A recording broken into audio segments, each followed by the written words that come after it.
gbogbo èrò rìkọ́dù sí ní ayé àwọn kan rí Soji yẹn máa ń rìkọ́dù ẹ̀sà kò sí ẹjọ́ òkè rìkọ́dù láyé sí ṣe báwọn ọkọ àti ìyàwó kan la gbọ́dọ̀ wọn sìn Ìyá Ìbejì bàbá Ìjì tó ní kọ́ rìkọ́dù ara wọn nígbà tí Ìyá Ìbejì tó gbé rìkọ́dù jáde I was just laughing pé Ìyá Ìbejì tó gbé rìkọ́dù jáde yìí tó bá mọ tí ọkọ ẹ̀ náà ní lọ́wọ́ fóun á sá lọ bẹ̀tẹ̀ inú mi wá dùn pé Ìyá Ìbejì bóyá ó ti rí èèyàn kó sọ fún pé èyí tó ń fẹ́ máa fà lẹ́sẹ̀ yìí kò mọ̀ ní pè ẹ̀ obìnrin ó jẹ́ pa péjì rẹ̀ kò mọ̀ sọ torí láti ànánsì àárí Ìbejì ń ta o àbí kí ló dé àbò tó fẹ̀yìn ló lọ gbára wá ni ó sì yín sìn tó wọ́n ti play recording tó bá jẹ́ pé mi fẹ́ máa bá wọn máa da ọ̀rọ̀ wọn yẹn kí n dàrú ni kí n sọ di fúrákà ni ó yẹ kí mi náà bẹ́ẹ̀ sì máa play recording tí mo lè máa play tí bàbá Ìbejì ní lọ́wọ́ tẹ́ bá gbọ́ ó kọjá dáadáa mo fẹ́ dèmi méjì sí one of my very lovely uncle ọgbọ́n bí méjì ń bẹ but wọ́n tún wá ju àwọn kan wọlé nsìn tó jẹ́ kó lágbára ó serious so mo ṣe appeal sí Ìbejì pé kó jọ kó orí Facebook yẹn ó máa ba ọ̀rọ̀ jẹ́ fún gidi gan ni ó máa bàjẹ́ fún gidi gan ni ẹni pé mo bẹ ẹni pé mi ò fi bẹ́ẹ̀ bú mi ò torí mi ò fẹ́ kí wàhálà mi fẹ́ kọ́rọ̀ wọn yẹn kó di pé àwọn ọmọ tí ò níran àwọn ọmọ tí ìyá wọn ò gbádùn àwọn ọmọ tó jẹ́ pé àwọn náà gbọ́n fúnra wọn náà ọ̀pọ̀lọpọ̀ náà ń jù ò sí náà ṣùgbọ́n ẹ̀sìn náà máa gbẹnu sọ̀rọ̀ wọn wọn wá sọ di tọ́lọ̀ fún kálé wọn máa ṣe wọn torí wọn ọ̀rọ̀ kankan sọ ó ti yín sìn the same ọ̀rọ̀ náà sọ kí ẹ jókòó sí ọ̀rọ̀ for 2 good months láti July parí ní June ní July parí August parí this is the 3rd month the same person yẹ dárúkọ everyday ó yẹ kẹ́ni yẹn náà gbà sí lọ́wọ́ yín náà so kò sí ní òtí kankan everyday ẹ wà ní pé wọ́n ti wá ń parọ́ sí i wọ́n ti pọ̀ jù sí láàyè eré àjáde lágbájá ni o nígbà tó dídí ẹ tó wà ní Libya ní ògbọ́n rí láyé mi ẹ tó wà ní Libya òun náà tún ṣiṣó ẹ tó jẹ́ pé àti jẹun fún mi ò bàjẹ́ o àti jẹun fún ó di ọ̀run fún níbi tó wà òun náà ṣe kí ni oṣù àdé spíkà ìyàwó tó ní lọ tó fẹ́ kò lè bọ́ níyàwó tó fẹ́ tó fi sílẹ̀ sí Nàìjíríà kò lè bọ́ òun náà ṣe kí ni oṣù àdé spíkà all because of what torí pé ẹ fẹ́ support yẹn so orí Facebook kò sí kò honestly kò wù mí wá mọ́ so ayé ìdíkọ́dé náà wá ń sìn ó gbọ́dọ̀ very very careful because tó o bá lọ gbá etí èèyàn kan àbò fẹ́ lọ káyàn kan mọ́lé ó fẹ́ lọ pàmò ó mọ tó máa bá lọ́wọ́ ẹ̀ ó mọ tó máa bá ní ọwọ́ ẹni yẹn ó mọ tó máa bá ní ọwọ́ ẹni yẹn ó sì yín sìn ó mọ tó máa bá lọ́wọ́ ẹni yẹn because ìwọ tó bá sáré pẹ́sà tó bẹ́ gànà tó bẹ́ gìlàgìlà tó ń play voice note táwọn ènìyàn ilé tún lágbára o kí ló dé lágbájá ìgbà tó wù yẹn ò dá o ẹnìyàn wá sí kí ní àfàlábalẹ̀ àwa gbé baddest àgbéjáde ojú àwa tiẹ̀ bọ̀ tí sì bá gbogbo ọ̀nà tó wà lẹ́sìn náà yìí lálójú ti náà yìí ẹni tó gbé jáde ẹni tó kọ́ gbé voice note jáde olójú ti sì náà yìí tó ṣe yín sìn olójú ti because ó rò wípé bóyá ẹni tó ń gbé voice note jáde ó rò pé yẹn náà ò rìkọ́dù òun kò dẹ̀ mọ̀ wípé àwọn èèyàn ti gbọ́ngàn sìn that is why anybody I talk to on the phone in fact even before now in tí n bá nílé sọ lórí Facebook o lè rí ní kí n báyàn discuss lẹ́yìn I don't do it mi ò dẹ̀ sọ̀rọ̀ ẹ̀yìn ẹgbẹ́ tí a bá fi sáré sọ̀rọ̀ fún wa mi ò ń ṣe mi ò mọ mi ò rí mi àbúrò àdúrà talk to àfàwọn tó ń gbé kéésì wa nìkan ni mò ń àwọn tó ń take time mi jù ni àwọn tó ń gbé kéésì wa tó ń gbé personal issue wọn wá tàbí àwọn dá sí lóríṣiríṣi other than that bàálà kíni kan mo máa ń block àwọn èèyàn off ni ìwọ tó bá jẹ́ pé máa ń mú bad news wa I always block people off because mi ò ní time ẹ bá lẹ́yìn kan sọ̀rọ̀ kan máa nílò ìwọ lọ gbọ́rọ̀ yẹn o ò ṣe ibi tó ti gbọ́ yẹn o ò ṣe because o fẹ́ kí ló máa wo sóòtẹ́ nìkan ṣe tó ṣe fún 3 hours 4 hours I don't have that time tó bá kó orílẹ̀ fẹ́ ṣe èké fún mi lóòótọ́ bala o ẹnìkan jáde o ó ṣe ṣó yẹn o ẹ lọ wò láti 30 minutes o máa lọ síbẹ̀ 30 minutes láti wò bẹ́ẹ̀ kó wá ní pé wọ́n ti bú yín pàmì kan máa kí ló kàn tó bú mi ẹ tó bá bú mi olólẹ́nu ẹ̀ náà èmi náà búyàn náà èmi náà lùyàn náà nígbà tó bá lù mí kò ní kankan ṣe èmi náà káyàn mọ́ náà tó bá ká mi mọ́ kò ní kankan ṣe ó ti yín sísè so that is the way life is. I have started recording too, so be careful when you bàbá tó ń rìkọ́dù bàbá ìjọba gbẹdú jáde gba ara ń gbé rìkọ́dù ìyàwó yín jáde tí mo ní rìkọ́dù ìyàwó yín ìyẹn mọ́mì mi ó sì yín sìn mọ́mì mi àgbà ni mo ń sọ ó ti yín ẹ bá mi rìkọ́dù wọn bóyá tó máa tẹ̀ ti wà lórí bẹ́ẹ̀ pẹ̀lú yín tó ti ń tẹ̀tí jọ ń plan níbẹ̀ ṣe máa lọ sí tọ́kì tẹ̀tí máa lọ tún lọ ṣe tapu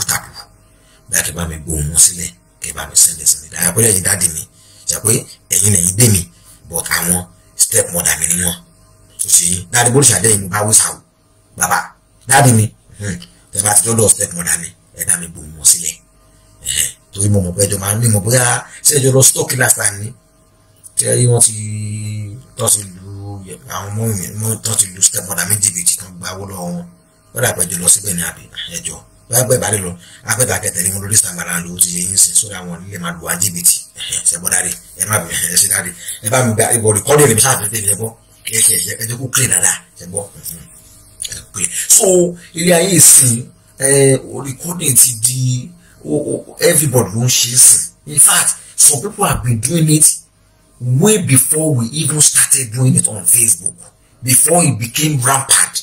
on social media. People have been people then couple of days by àwọn èèyàn gbé kiss wá fún mi wọ́n ní recording wa man ye recording wa wọ́n ní yes and when they said this recording my boy recording 3 years ago 4 years ago and all these people they are not even speakers on Facebook. They are not what? They are not speakers on Facebook. They are just normal individual people. So they wọ́n kàn bára wọn ṣe business lóríṣiríṣi but cherry recording yẹn I won't say is a bad thing. I won't say it's a bad thing. It is actually good. Torí pé ó ti ń ran ọ̀pọ̀lọpọ̀ àwọn èèyàn lọ́wọ́ lórí Facebook yìí àti even in their own life. Ṣùgbọ́n mo fọlọ́ ń bẹ̀ tó bá lọ́kọ má record ọkọ tó fẹ́ má record ọkọ tó fẹ́ tó bá níyàwó má record ìyàwó ẹ ìjọ tó bá ti ní lọ́kàn tó ti ń record ẹ tó jẹ́ olólùfẹ́ ẹ tó ń bára yín sùn lé ìjọ ẹ̀ níyàwó ẹ ti bẹ̀rẹ̀ sí ní problem my sister my brother I'm telling you now àyàfi tó bá jẹ́ wípé ìwọ ti suspect wípé òun record ẹ bet ìbá dáa tó bá approach ẹ if you realize that your husband or your wife is recording you, don't start recording he or she. Approach him or her that why are you doing this? Tó bá ṣàlàyé fún ẹ, tó bá apologize ní ẹgbẹ́ tó sílẹ̀, tó bá ti mú lọ́nà ọwọ́ ni o. Bẹ́ẹ̀ kí wá ṣe pé kó ọ̀nà máa ṣe kí ni kó máa bẹ̀rẹ̀ sí máa mú ẹ̀rí bó ṣe máa gbéra ṣubú ẹ̀ ṣe máa gbéra ẹ̀ ṣubú. Ṣùgbọ́n ọ̀pọ̀lọpọ̀ ọkùnrin àti obìnrin tó ń ṣe fúnra wọn sí nìyẹn. Àdónù mi mọ bí èṣù ṣe wá jọba nínú àwọn èèyàn sìn. Ẹ̀yin lè ríra tẹ fẹ́ra yín ẹ wọ́n máa gba èrò láti gbéra yín ṣubú ẹ máa mú nǹkan sórí fóònù fúnra yín ẹ máa fi pín sórí fóònù ẹ máa sọ pé in case kí ni in case of what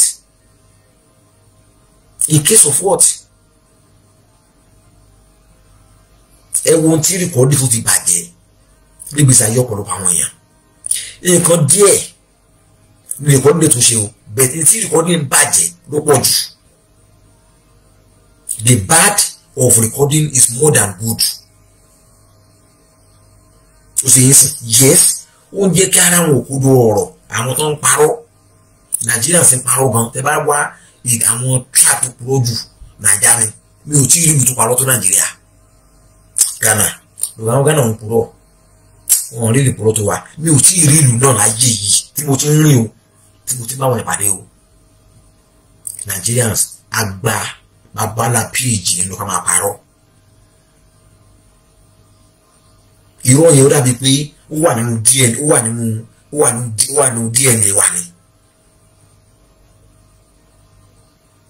ó wà nínú DNA wa ni ẹ rí pọ́nmọ́ yẹn ìgbà tó ti padà wá tó sọ pé ẹ̀yin Facebook ẹ foríjì mi o ẹ rí pé mi ò fún ní fèsì nígbà yìí ọkàn mi ò bọ́ ọmọ yẹn ṣe rárá a máa ní pé ẹ̀rù ń bà wọ́n ní wèrè kí ló ní lọ́wọ́ ọmọ jàtìjàtì ni òun gbóná gidi gan ìlú gan ìyá òun tó wà ní ó ti gbé òun wò ó ti gbọ́ ọmọ ńlá lòun ìyẹn wèrè tó pẹ̀lẹ́ ní àdúgbò nìyẹn I just laugh mo ní bọ̀ má wá síbí o àbúrò Sọjí mo gbé sípè ní because mi ò ṣẹ́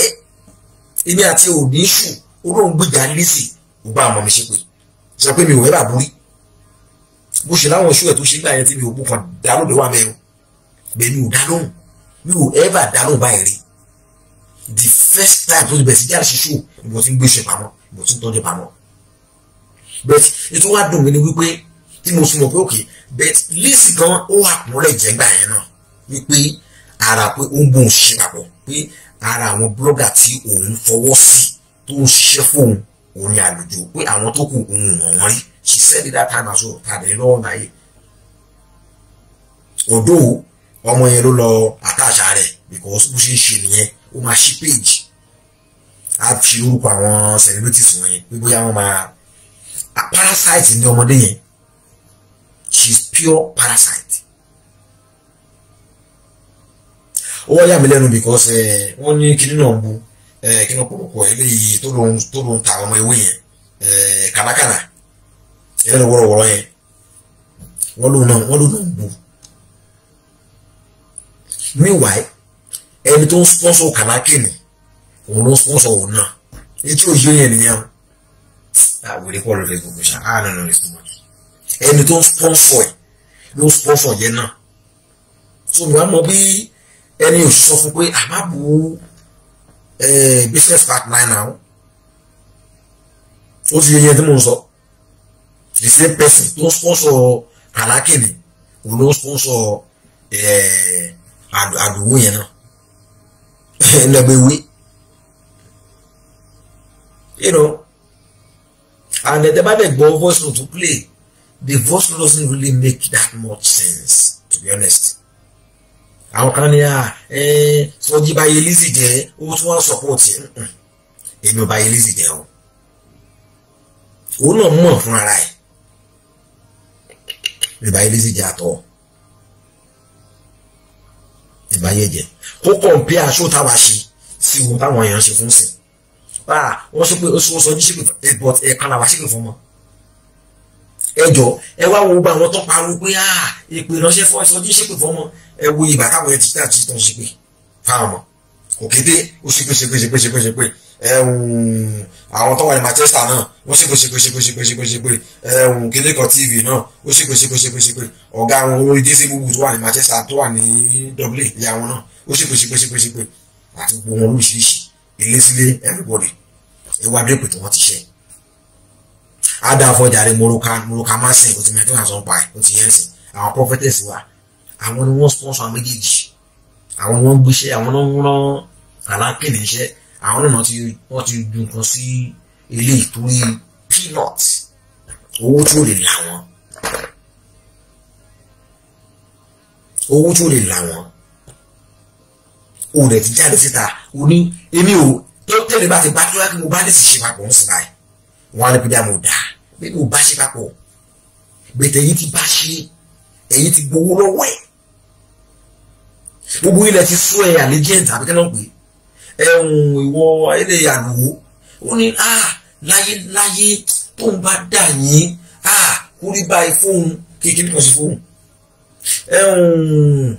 ẹni tó wà ní Manchester náà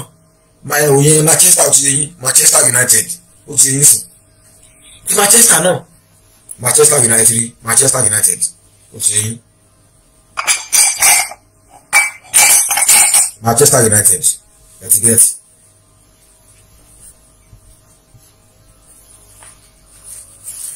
Manchester United ó fẹ́ pọ̀ fọ́ rẹ̀ lọ́rin ó gbọ́dọ̀ fọ́ ó 40 Manchester United ó sì yẹn sìn wọ́n sì wọ́n wìn lánàá má dàbọ̀ náà kí wọ́n ṣe é wọ́n ṣe gbẹ̀yàn gidi nílànà Manchester United ó ti yẹn sìn so òun náà wá síta ẹgbọ́ designer glasses adáfọ́ jáde moroka masin àwọn oní designer glasses tó bá sí ó ní ẹniyẹn ò lọ bá o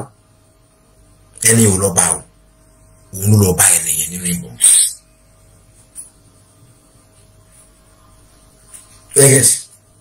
ẹni ò lọ bá o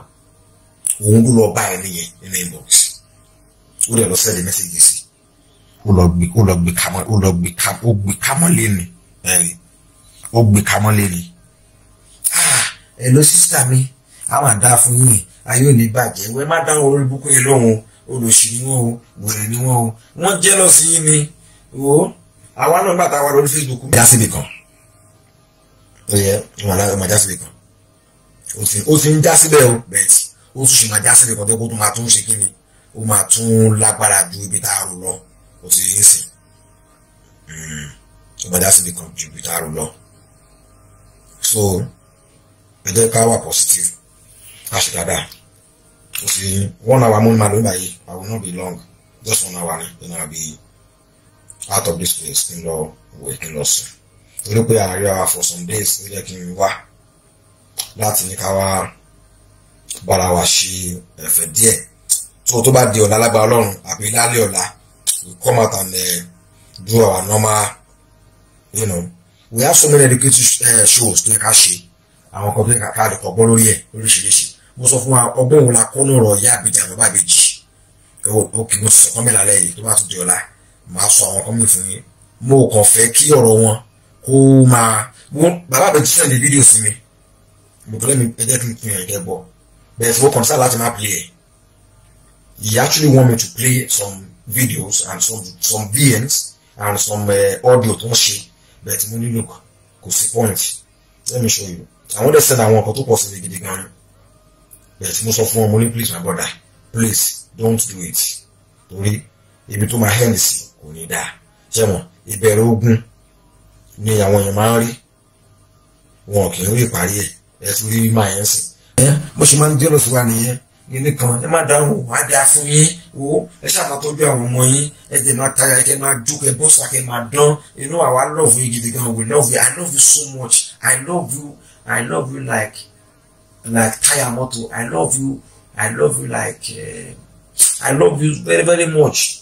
mo ti love yín jù Ọlọ́run yóò àwa ò ṣe yàn bá a là túlétúlé.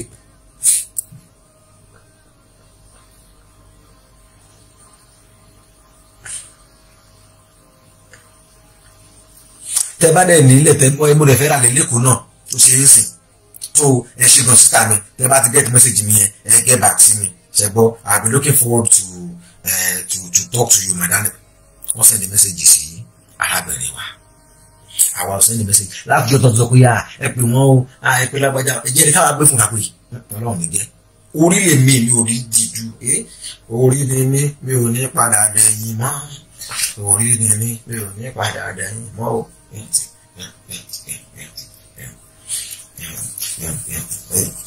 Ní bra mi ṣe láìkí bra tí mo lò lárẹ̀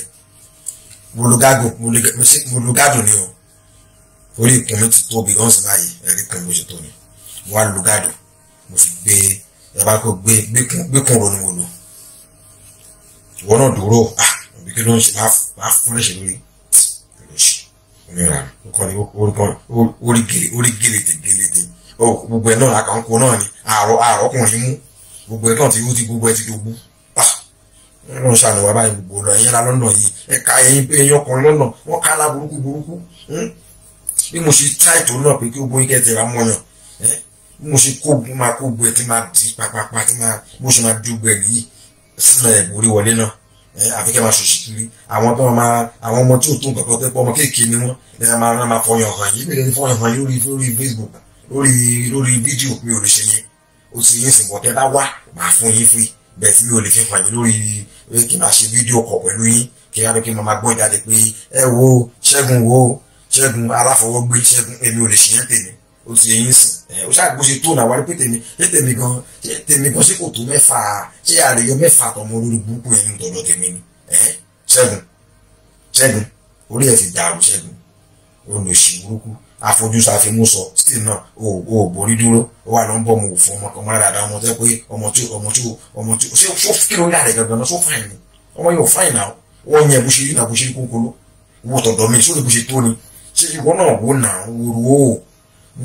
mo tún ní bra tó dáa tí mo tún fi kó o tí mo tún fi dì mú tún gbẹ máa ń dúró rẹ sórí mo ṣe máa ń ju ìwọ ni máa ń ju mo kílẹ̀ sórí Facebook tó máa ti ṣe ṣó sórí mo ṣe máa ń ju tí máa ń jọyàn tí máa fi gbá kámẹ́rà tí máa fi gbá fóònù gbá gbẹ̀ mọ́ra wọn ni ìwọ ni mo ń ṣe sí làwọn ìwọ ni wà lọ wọ ọmọ yẹn bó ṣe ayẹyẹ lórí Facebook ń sin láàyè ṣí ò lára ẹ olùsí oníranù o ṣáà máa bọ̀ ká ìpòsíṣàn yẹn because àwọn kìíní àríyàn mú láti jọ ìgbẹ́lẹ̀ tí ó ti máa kan ó ti máa dé condensed milk ó ti máa kan sí báyìí gbádùn máa ra tíkẹ́ẹ̀tì wà bíbí kíni sọ̀rọ̀ sókè olóṣì mi ò lè ṣe yẹn náà mi ò lè ṣe yẹn mi ò ń ṣe mi ò lè ṣe yẹn mi ò lè máa gbọ́yàn tó nínú báàtì náà mi ò lè ṣe yẹn àní kò wá ní wọ́sàdúgbò mi mo ń drive máa gbé ní station máa gbé ní Piccadilly station máa gbé ní ilé mi sí Piccadilly only 5 minutes ni mo lè pé wúbà fún yẹn gan tó wà ní káwọn yẹn rí mọ́tò mi náà máa gbé máa pé wúbà fún yẹn máa dẹ̀ máa jẹ́ iwájú ilé mi máa ti ṣílẹ̀kùn lẹ̀ wá kàn bí náà ti bọ́sà máa ti ṣílẹ̀kùn iwájú ilé mi wá kàn wọlé ni ó ti yẹ ẹ̀sìn ta ni ó ti lọ bí iṣẹ́ sábúrò mi máa wò ó rí ó ti lọ bí iṣẹ́ ti àwọn ọmọ no máa ti sọ́tà àwọn ọmọ out ibi ẹgbẹ́ yọkan náà ló wà lọ́dọ̀ wa ẹ̀yẹ kékeré yẹn ni máa ti gbé máa ti ní kí ìyẹ kò gbọdọ̀ sọ́dọ̀ bàbá ní búrẹ́dì kó wá máa tọ́jú ẹ̀ wọ́n ṣáà wà bọ̀ mísọ̀ kó wá níbi around 12 o'clock wọ́n sọ yẹn so a máa lè ṣe fàájì wọ ó lè wà nílẹ̀ fún náà a máa lè ṣe fàájì wọ 3 o'clock tó lọ ó ti yẹ wò náà ó ṣe wò rí pé ó dùn ọlọ́run wọn ti ta ni láyé ààyè mi sí ọmọ kébì yẹn kébì báwo báwọn máa gbé nǹkan àánú kébì kéré sí mi náà ìwọ mo fẹ́ kó wá mú sóòrí ni bó ṣe ó lè náà ó máa lè domi ò lè fọ́ mi ò lórí mo ṣe ó rí ni kò kí ó lè gan ọwọ́ mi ó lè iṣẹ́ ilé tó ti wálẹ̀ tó ti rẹ̀ ní ọkọ̀ rẹ̀ lẹ́yìn olùkó dúró ní kò ṣe kó rẹ̀ ọlọ́run àfún ẹ̀ adẹ̀ tún ṣiṣẹ́ tẹ̀yìn yẹn náà fó ti yẹ́ sí má wọ́n nípa kùn mi máa ó ikú mi rẹ̀ tóbi náà ó rí pé mo ṣe jà marathon sí ló fà ikú mi ò tóbi bẹ́ẹ̀ tó bá wà wá rí pé mo dùn gan mo dùn sóòrì fọ́tò máa ṣẹ̀lẹ̀ sí ẹni bàbá parí ẹ̀ tí bísí kó jáde yẹn má dà bísí lóhùn ọmọ yẹn ò sí lẹ́ẹ̀ sọ èyí fọ́tò tó yá yẹn ó ti lọ ẹ́dìtì ẹ̀ ní fọ́tò mi kọ́ nìyẹn ó ti ẹ́dìtì ẹ̀ ní kò sínú fún lórí mi èyí mi ò lè rí bó ṣe sọ yẹn ó ti get but wọ́n wá rí mi náà face to face náà ọlọ́run mẹ́lẹ́ bẹ́ẹ̀ bí mi sista yá kiss mi mo jọ̀bọ́ mi ò jọ̀bọ́ o.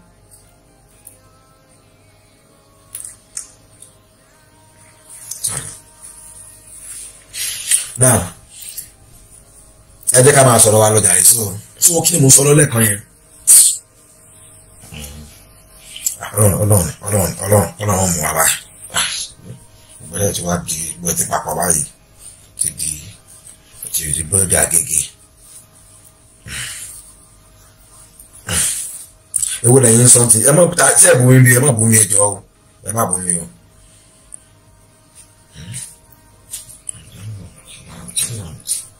Àbí kí n fò sókè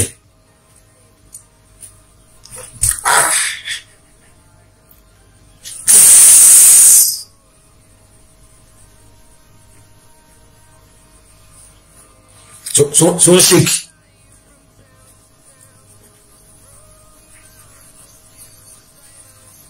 bí ẹ bú mi dá lóhùn èmi bú mi kẹ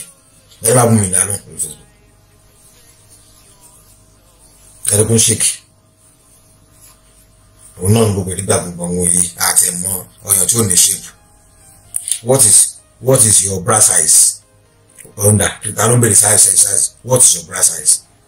my bra size is 44 dd 44 wa mo ò lè rí size mi rà ní asọ́mà o mi ò lè rí o máa láti lọ sí American site máa fún ní website yẹn tó tún máa mẹ́ra bra mi o lè rí bra mi rà ní UK lórí kan bra mi ní UK àwọn ọmọ ilẹ̀ kí ń lo àwọn bra chip wọ̀nyẹn àwọn bíi Gucci àwọn bíi Ferende Fades àwọn bí Peraro, àwọn bí Olórí Williams Saroro, àwọn bí D Williams Saroro, àwọn ẹ̀ máa ń lò mí òkun ní àwọn fake àwọn chip olùbóyè olùagbowó mi gan gúúsì ni agbowó mi náà gúúsì ni so mara if look tí máa bọ̀ wọ́n máa lé mi kúrò lé mi so guys jẹ́ ká máa ṣe dáadáa máa fọ mú mi yìn ọ́ lógo máa fọ ohun tí mo ní ọ́ bàbá èrè kí ló lè jẹ́ fún mi nígbà tí mo bá ti wọnú ilẹ̀ lọ ikán ilẹ̀ ni ó jẹ́ búrẹ́sì mi last máa fọ mú mi yìn ọ́ lógo ṣẹ́gun máa fi ohun tí mo ní yìn ọ́ ṣẹ́gun èrè kí ló lè jẹ́ fún mi nígbà tí mo.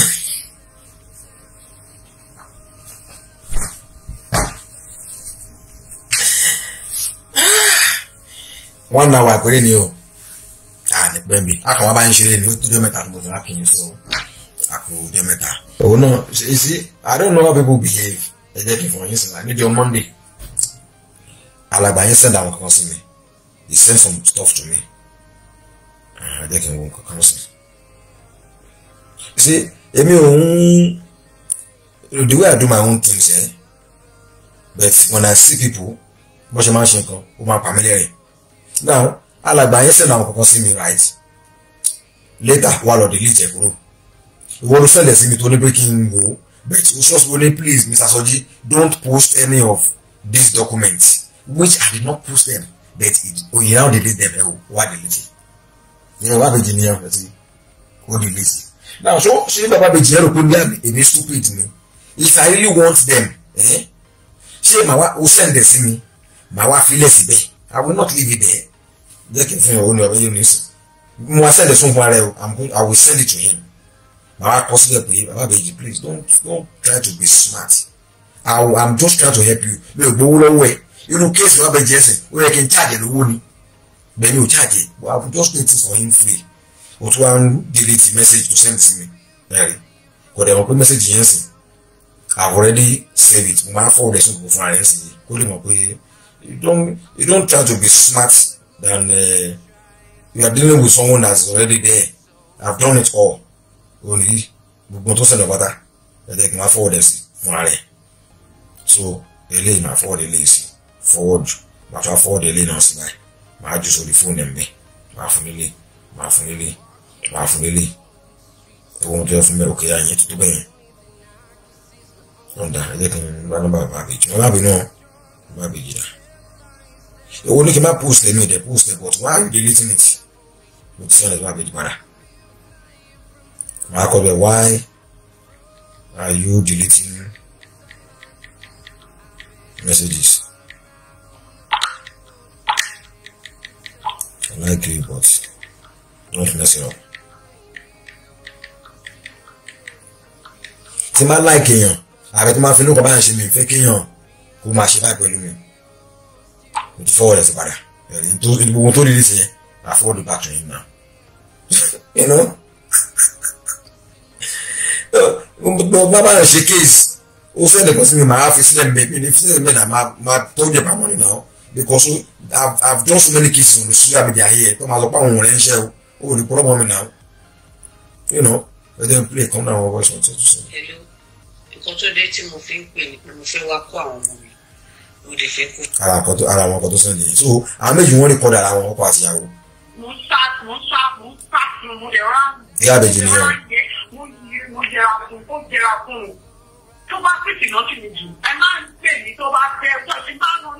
bá rán lọ sí mi tí ò lérò ẹ má pè mí ẹ má kàn fóònù mi o ẹ má kàn fóònù mi ẹ. Ìkọ́dé ẹ̀ pọ̀ tí wọ́n tó wà níbàyẹn lẹ́pọ̀tẹ̀ ìkọ́ni yẹn ni. Bí o Mr. Soji pẹ̀lẹ́ ẹ ṣe. So wọ́n á sẹ́ni lé sí mi bẹ́ẹ̀ kí n bóun play ẹ̀ bẹ́ẹ̀ tí mo pé tí má play ẹ̀ ó tún mọ́ máa trigger nǹkan mi ni mi ì fẹ́ bá kẹsẹ̀ jẹ́ fún ẹ̀ ìyá bàbá bèjì nìyẹn o mi ì fẹ́ rún kẹsẹ̀ fún un nílò don't talk just ignore. Wọ́n bú wọn because money don't watch them. Ọmọ kan bú wọn because money stop it because ó send àwọn screenshots mi mo ní gbogbo ẹ̀kọ́ tó ń ṣe gbọ́ ni mo ní ṣe lágbàjá tó ilé tó ń bú wọn yẹn mo ní lọ check àti sílẹ̀ nígbà gbogbo ló máa ń send ọmú sọkọ lọ́kọ ni ó ní mo ní yẹ̀sùn pípé ó máa ń send ọkọ ó máa ń send ọyàn ẹ̀ sí ọkọ àwọn èèyàn ni mo ní sùúrù yẹn ló fẹ́ máa bú inú Facebook mo ní please don't answer that one mo ní dáṣọ nínú wọn kíní kan ó ní Latis ló jáde but Latis náà ò bú òun he actually talk very well mo ní yes he's a very nice guy no problem mo ní òun tún nínú wọn kíní kan mo ní bàbá please just don't answer anybody just don't gbogbo message yẹn báyìí so why do one delete message to send this in go make sense now I'm not stupid you know unless because I'm interested in ẹnìkan mi ò bá kàn pé I don't want to. I'm not even interested in all this nonsense. But I'm feeling, but I want me to be. I want come back. In fact, I will not even save it on my phone. I will send it to my own people. I want to tell me, what more? Automatically, I want to go. So do you want us to keep this one for him? Want for work? What more? That is where I do my work. What's the because one delete it? You know, more about the last one. No last one. What you over going balance? You be calling. You know, so come on, look, money I'm busy. You know, so Olorun pẹ̀lú wa, it is well.